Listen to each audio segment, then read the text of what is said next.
Travel பண்ண நம்ம எல்லாருக்கும் ஒரே காரணம் இருக்காது. சில பேர் ஃபோட்டோஸ்க்காக போவாங்க. சில பேர் சொல்லத் தெரியாத ஒரு வெயிட்ட மனசுல இருந்து இறக்கி வைக்க போவாங்க. என்ன யாராவது பர்சனலா உங்களுக்கு ட்ராவல் பண்ண ரொம்ப புடிச்ச பிளேஸ் எதுன்னு கேட்டா, மவுண்டன் பிளேஸஸ்ன்னு சொல்லுவேன். ஏன்னா, நம்மளே மலையேற கஷ்டப்படும்போது, நம்ம கூட வர கஷ்டம், டவுட்ஸ், இன்செக்யூரிட்டியும் பக்கத்துல வர கஷ்டப்படும்னு தோணும். ட்ராவல்னு சொன்னதும் லொகேஷன் பத்தி யோசிக்கிறதுக்கு முன்னாடி, நம்ம மனசு ஒரு டிசிஷன் எடுத்துடும். கொஞ்சம் பிரேக் வேணும்னு. ட்ராவல் பண்ணுறப்போ ஃபிசிக்கலி பாடி மூவ் ஆகுதுன்னு நமக்கு தெரியும். ஆனால் ரியலாக மூவ் ஆகுறது நம்ம மைண்டு தான். வேறு ரோடு, வேறு வானம், வேறு மக்கள். ட்ராவலில் நம்ம ரொம்ப டிஃப்ரெண்ட்டாக ஃபீல் பண்ணுவோம். ஏன்னா அங்கே எக்ஸ்பெக்டேஷன்ஸ் கம்மி, ப்ரெஷர்ஸ் கம்மி, கம்பேரிசன்ஸ் இல்லை, ஜட்ஜ்மெண்ட் இல்லை.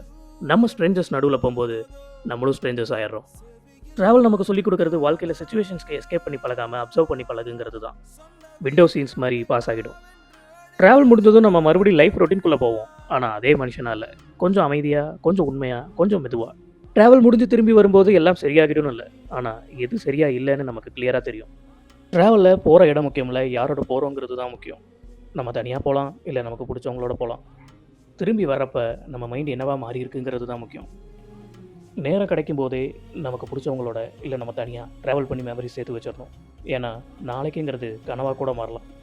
ஒவ்வொரு ட்ராவலில் கிடைக்கிற அந்த கிளாரிட்டி ரொம்ப நாளைக்கு நிலச்சி நிற்கும். பாதை முடிந்த பிறகும் இந்த உலகில் பயணம் முடிவதில்லையே.